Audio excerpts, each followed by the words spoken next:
Hi guys, Sajid Amit here and welcome to my review of the Bellos Audio X4, and I'm very excited to bring you this review because it wasn't easy to review this. I mean, not because it's a weird IM or anything, it's a very well built, good looking IM for $1,000 and it sounds fantastic. But see, the Bellos X4 or Bellos IMs are meant to be custom IMs, and I'm one of the very few who's now had a universal IM that I'm reviewing it. So that basically meant a lot of tip rolling, etc., to do justice to the insane technical performance you get for this price. So with that context out of the way, let's just jump right in. So Bellos Audio is a new venture, a spin-off maybe, or it's definitely a separate company by the founders of FiR Audio.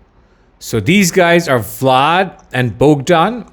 And Vlad and Bogdan have met twice now at CanJam. Some of the coolest guys in the audio business.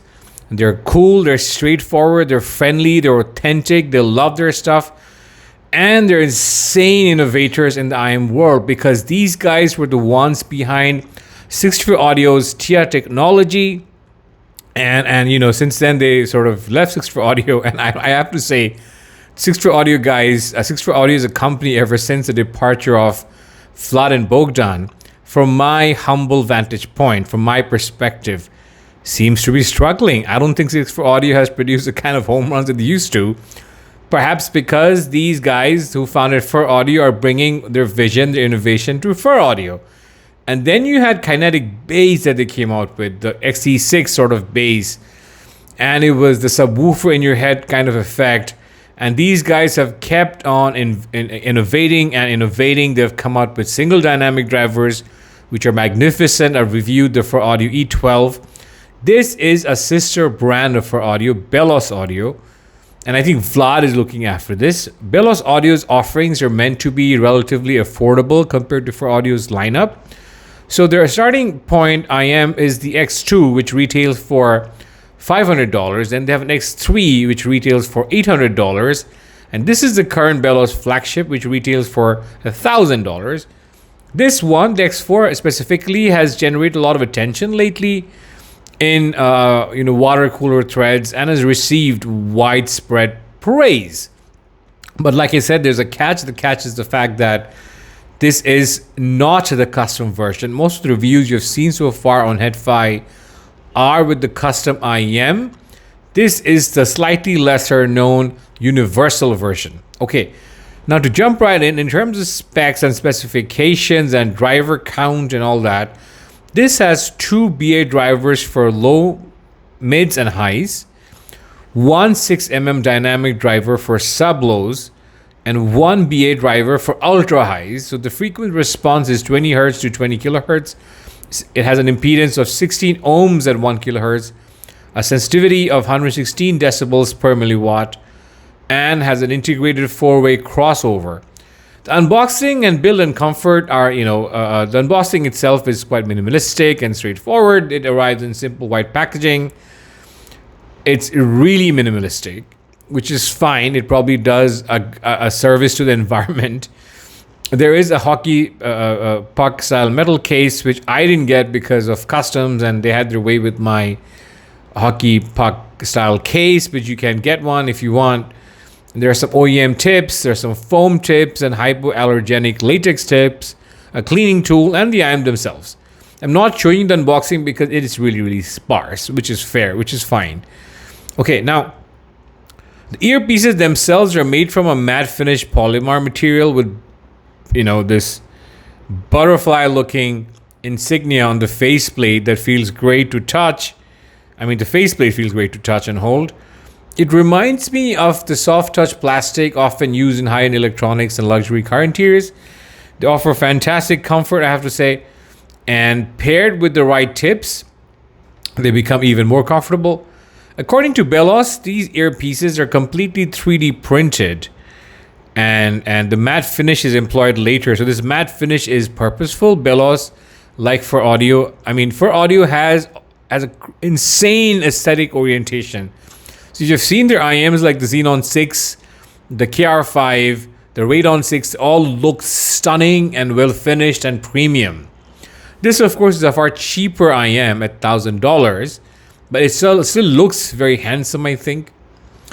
The matte finish is employed later, like I said, and because that helps get a more constant grippy seal. And of course, a grippy seal is essential for custom IMs. It does vastly improve the ergonomics of this universal version as well. The stock cable is, it's functional for sure. It's malleable. Of course, it's not the last word on cable ergonomics and quality, and you can, of course, swap it out like a lot of you will, because collecting cables is sort of a sub-segment and a rabbit hole within the hobby, which I've somewhat managed to avoid of late, because I got this amazing flash acoustics cable called the Catalina, which I'm pairing with the $5,000 IM, and it sounds fantastic. I've even tried $5,000 cables with this $5,000 IM. I've settled on this around $500 cable. And I've also been a huge fan of these guys called the Toxic cables. I think they're called Toxic Audio, and I'll leave a link to them. They're called Toxic Cables, Black Widow. So they're actually they've been around.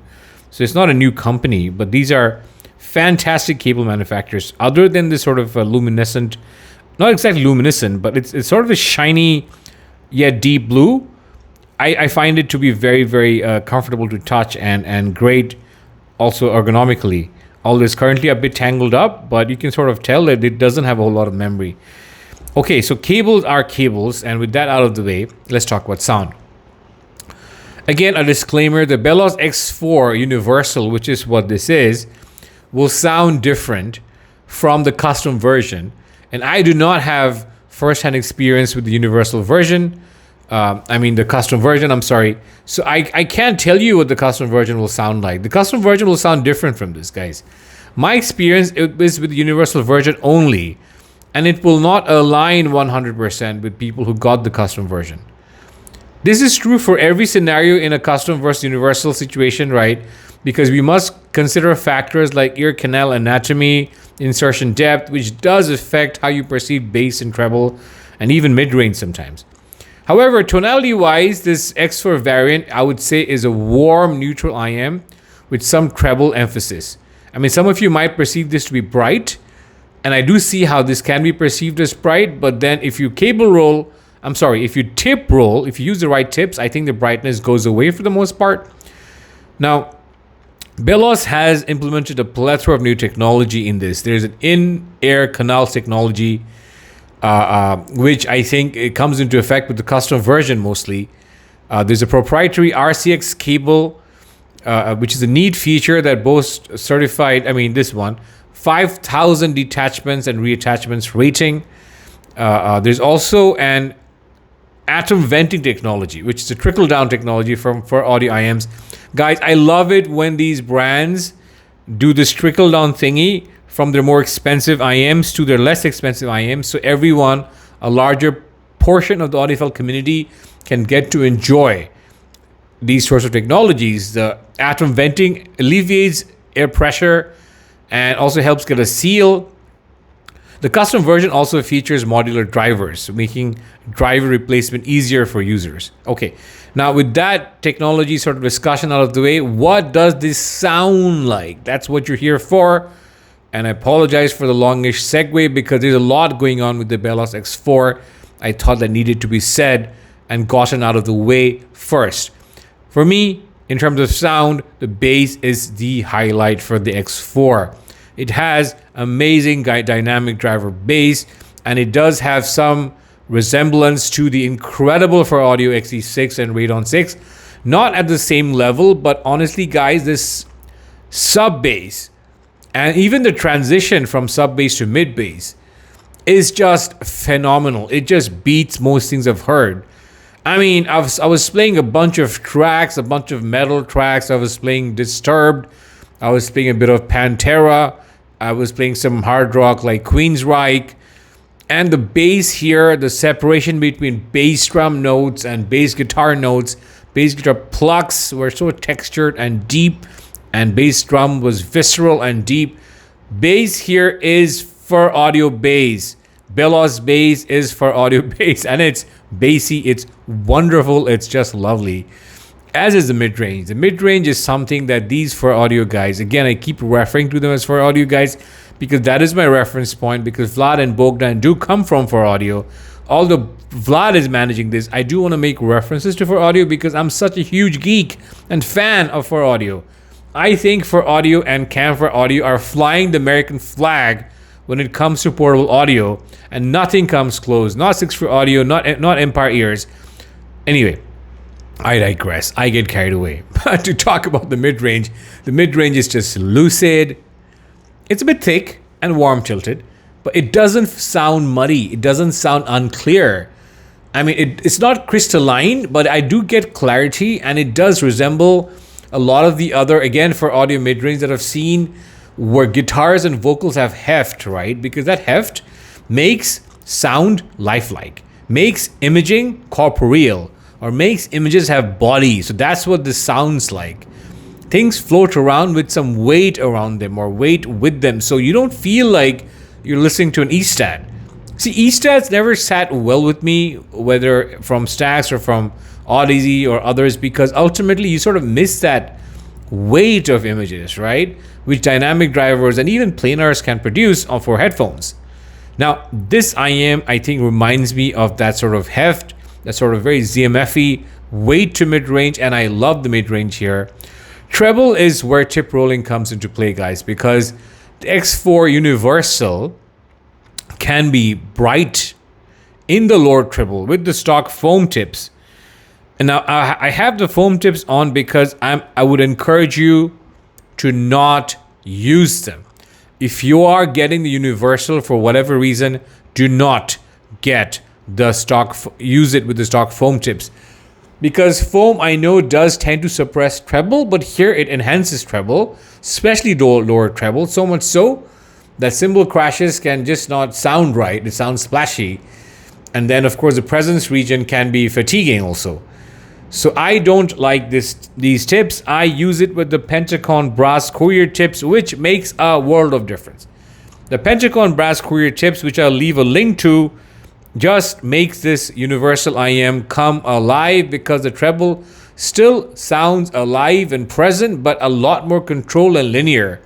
The brass tips, I know, do somehow usually increase treble presence, but not with the Bellos X4. With the Bellos X4, it has the opposite effect. So guys, I would encourage you to use these with the brass tips. And again, I have it on good authority that with the custom versions, you're not going to have this issue of trying to tip roll, although you can use tips with the custom version. But the larger point is the custom version sounds, from what I know, far more polite in the treble. The Universal version sounds fantastic, don't get me wrong. It is, I think, a benchmark for the $1,000 price range with what they've done with it. But I would strongly suggest you tip roll. Because what happens with the right tips, and in this, the couriers, the brass courier tips, the Pentagon courier brass tips rather, is that you just get a greater sense of clarity somehow, and you get less sort of, shimmeriness in the and the splashiness in cymbal strikes and all that. And the treble just sounds very balanced. Guys, this is the Universal version. This, I think, is a fabulous IM in its Universal version. But again, I've not heard the custom version, and I have it on good authority that that's where the real magic lies, although this is plenty magical on its own. That's it for me, guys. The Bellos X4, the Bellos Audio guys are super awesome guys. Give them a shout, see what their IMs are about, and I'm confident you're not going to be disappointed. Sajid is signing out, and stay tuned for my next one. Bye-bye.